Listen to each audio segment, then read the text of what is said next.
problem is not with genetics. The problem is a pretend phony genetics used to justify inhumane social policies.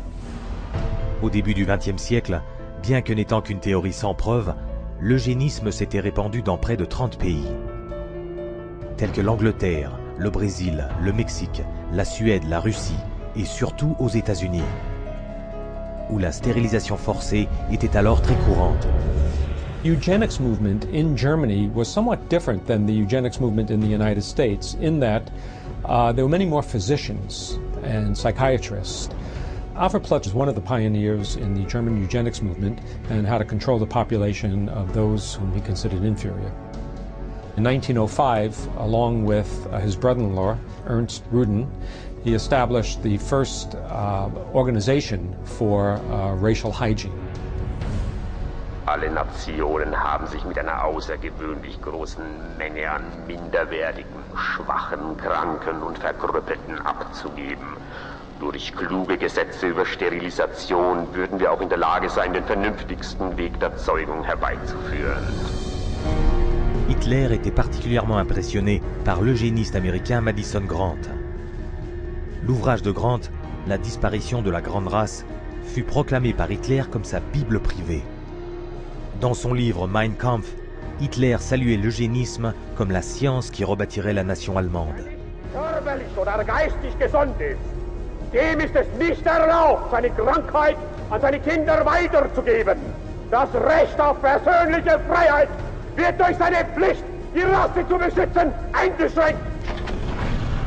The German eugenicists welcomed the Nazi advent to power because the Nazi program could fund the very programs that they had in mind. The Nazis gave them political support, financial support, and conversely, the psychiatrists gave the Nazis a medical justification for their genocidal policies. Something like 40% of German psychiatrists had joined the SS by 1933. They weren't forced into the SS, they just joined it naturally, because the beliefs were very, very similar. Ruden and his work led directly to the decision to move from sterilization to murder. Leur plan était simple. D'abord, convaincre le public que les faibles d'esprit voulaient se débarrasser du fardeau de leur existence, mais qu'ils n'arrivaient pas à l'exprimer. Et qu'en les tuant, on faisait preuve de compassion. Puis il s'agissait d'élargir la définition d'inférieur, pour y inclure les témoins de Jéhovah, juifs, gitans, homosexuels, nul ne méritant de vivre. Les psychiatres propagèrent l'idée avec des films de massacres nazis, les projetant dans 5300 cinémas allemands. Geisteskrankheit ist als ein Erbübel eine der größten Gefahren für die Volksgesundheit. Irrtum ist, dass sich solche Kranken glücklich fühlen und am Leben hängen. Sie haben überhaupt kein Daseinsbewusstsein. Wer von ihr befallen wird, dem ist die schwerste Last des Schicksals auferlegt. Ein Dasein ohne Leben. It first started with passive violence, which is starvation. It then intensified to lethal injections, and finally it developed into systematic gassing and cremation. Leurs quartiers généraux étaient établis à Berlin, sous le code infâme de T4. T4 program was named after Tiergarten 4, which essentially resulted over a period of time in the murder of about 70,000 people who were deemed mentally retarded, emotionally distraught, or physically handicapped by the Germans. They were called life unworthy of living. Les massacres furent testés dans des centres psychiatriques allemands, puis s'étendirent aux camps de concentration, avec pour bourreau l'élite des psychiatres allemands. Paul Nitsch, le directeur du T4, a déclaré: Das Aussortieren in den Konzentrationslagern lief etwa genauso ab wie in den Nervenheilanstalten. Und mit selbigen Erfassungsbögen. 6 million Jews died in concentration camps and as a result of Nazi extermination policies. Ruden congratulated Hitler for making his, that is Rudin's, 30-year dream come true. Après la capitulation des nazis, une cour de justice internationale fut créée afin de juger la psychiatrie pour ses crimes de guerre. Mais les psychiatres américains, craignant qu'un coup définitif ne soit porté au futur de la psychiatrie, sont intervenus, ne jetant le blâme que sur une poignée de psychiatres allemands. There were some doctors who were prosecuted, but very few. Ernst Rudin returned to Switzerland at the end of the war. He did not serve any prison time. One of the strangest things of all about the legacy of Nazi science is that some of the nastiest psychiatric eugenicists at the end of the war went back to work either in Germany or sometimes in the United States. Le projet psychiatrique de départ pour éliminer des humains jugés indésirables s'est vu propager dans le monde civilisé. Responsable du massacre de 11 millions de personnes. Les psychiatres n'ont jamais été traduits en justice et ont continué à répandre le culte de l'eugénisme à travers le monde. De nos jours, nous en voyons les conséquences.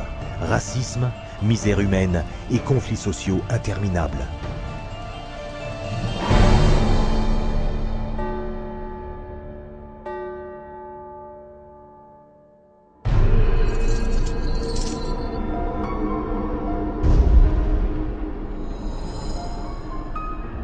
After World War II, a new eugenics was resurrected out of the bones and ashes of the old eugenics. The eugenics movement has been at the forefront to establish a new scientific racism that justifies oppression and exploitation and racism. En fait, le racisme fait partie intégrante des origines de la psychiatrie. The entire history of psychiatry, beginning with scientific conclusions that were made in the 1830s, was an effort to prove the intellectual inferiority of African Americans. Benjamin Rush is the father of modern psychiatry.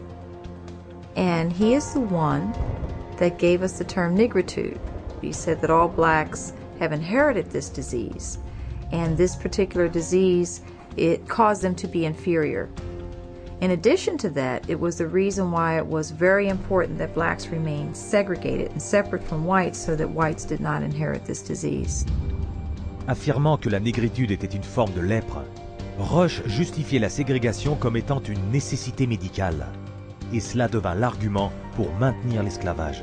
The fact that you have brutalized a whole group of people had nothing to do with that. It had everything to do with some genetic link and that basically you were just a diseased person, so when a slave master wanted to get rid of a recalcitrant slave, they could just say, oh, well, they're suffering from this disease. Drapetomania, that is the name of the mental disorder that was contrived by Samuel Cartwright, who said that blacks have a mental disorder if they had a desire to run away from slavery. Running away became such a common problem that psychiatrists attempted to give that a disease. He says, but that's a cure for that. And the question was, well, what's the cure for that? Frequent whippings, frequent whippings.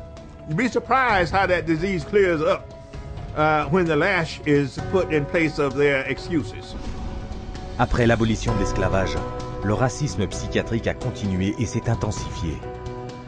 Le journal américain psychiatrique proclamait que les nègres, en tant que descendants de sauvages et de cannibales, n'étaient pas faits pour une civilisation plus avancée. C'est ainsi que leur pseudo-science, l'eugénisme, intensifia le racisme. There is a clear and long and intimate connection between the eugenics movement and the Ku Klux Klan. Harry Laughlin, who was the Carnegie Institution's director of the Eugenics Record Office, had a close relationship to the Ku Klux Klan through the publication of a book called White America, which was written by a major Klan leader. So Laughlin wrote a glowing review of the book in the Eugenics News. And at the same time, you have the Ku Klux Klan using eugenics to justify their racist goals. Mais le racisme psychiatrique n'existait pas qu'en Amérique. Certains des pires abus du XXe siècle se sont produits en Afrique du Sud, là où le gouvernement adopta les mêmes théories et méthodes racistes qu'Hitler. Ce n'était pas un hasard. Le Premier ministre avait étudié l'eugénisme dans ses études en Allemagne, sous l'influence des nazis dans les années 20. Dr. Henrik Verwoerd is regarded as the architect of apartheid.